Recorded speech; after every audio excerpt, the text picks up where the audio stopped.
My name is Maricel Manglicmot, and I teach English in the High School Diploma Program at Eastside Adult Education.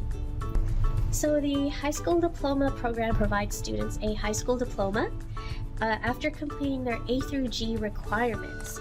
So students take classes for grades and credits and eventually walk the stage at graduation. This also gives students an opportunity to finish their high school diploma if they had dropped from high school, if maybe they needed to take care of someone, maybe they were having a hard time, or maybe it just wasn't their time. Maybe they couldn't focus in school and now they are ready to focus in school. Or if they came from another country and their job requires them to have an American high school diploma. So this program offers that to all students. This is their second chance, even their third chance at trying to graduate with a high school diploma. So we're all here to try and help them succeed and finally help them reach that goal. So agendas are the result of my planning. It helps me look back at what I did. So if I was planning for the next day, I would look back at what I did the day before. And sometimes if we did something that wasn't on the agenda, I would write that down somewhere so that I'd have something to reference. Agendas are flexible. If we don't do something or finish something or complete something that day, then it could just roll over to the next day. I'd rather have students understand the material than just run through it, and that's why looking back at the agenda and seeing what was complete or not is so important for my class.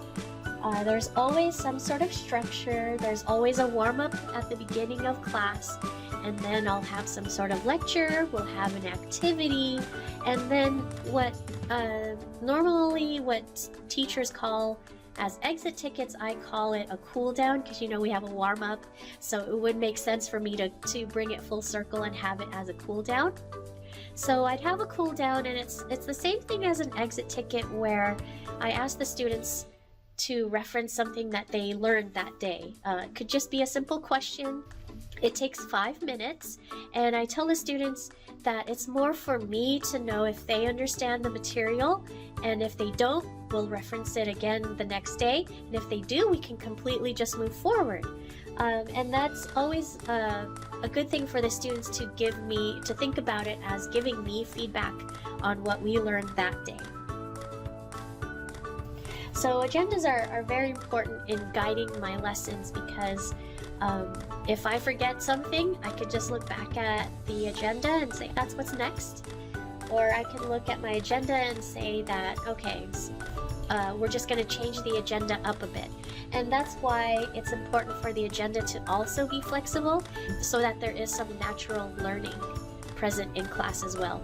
So if a student brings up something that they want to talk about, or if there's an issue that they heard and they want to bring that up to the classroom, there's always room to insert that in the agenda somewhere. And like I mentioned earlier, because the agenda is flexible, whatever we don't finish the day before can be rolled over to the next day. And also on the agenda, I like to add the objectives for the day so that my students know what the purpose is. So if we're learning about plagiarism, what is the purpose of plagiarism? Why do we need to know about plagiarism? And then usually the objectives will say, well, we're applying plagiarism to our essays, or we're applying plagiarism to real world situations.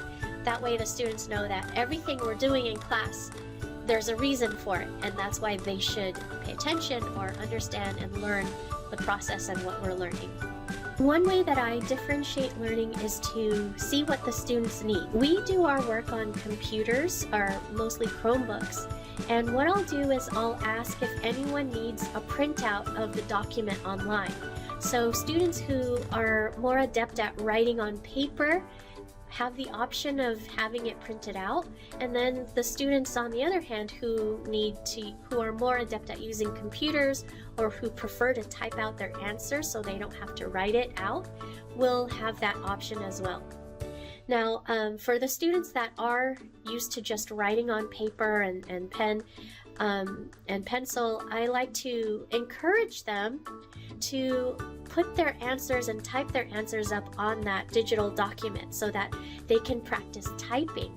The reason for that is because they already have their answers, so they already know what they want to type, they already have an idea of what they want to write, so all they have to do now is just practice writing on that, or practice typing on that computer.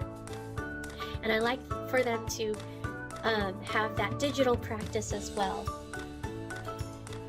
And what I'll do is during time, when time is set aside for doing individual work, I'll go to the students and I'll spend some one-on-one time with them just to see what else they need. Whether they need extra worksheets to help them practice, or if they need guidance on a certain terminology or vocabulary, I'll help them work through that as well.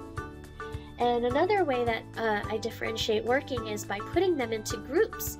So sometimes students work better when they collaborate with other people, and so I like to help them out by putting them in groups where they can talk out their answers, and sometimes students feel more comfortable writing down their answers first and then talking it out. So there's different opportunities to share their answers, to gain some feedback, to gain other perspectives, and that's one way that I like to differentiate my teaching. One of my most effective teaching strategies is group work.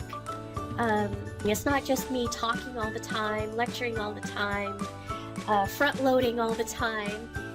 The students actually get to work with each other. And I like to tell my students, you need to work with each other and help each other. And so it kind of builds this community, and they take that community to other classes as well. So group work allows the students to teach each other and to give different perspectives on an assignment. I'll assign my students different roles. You'll have the note taker who will take notes on important aspects so that they all don't forget it.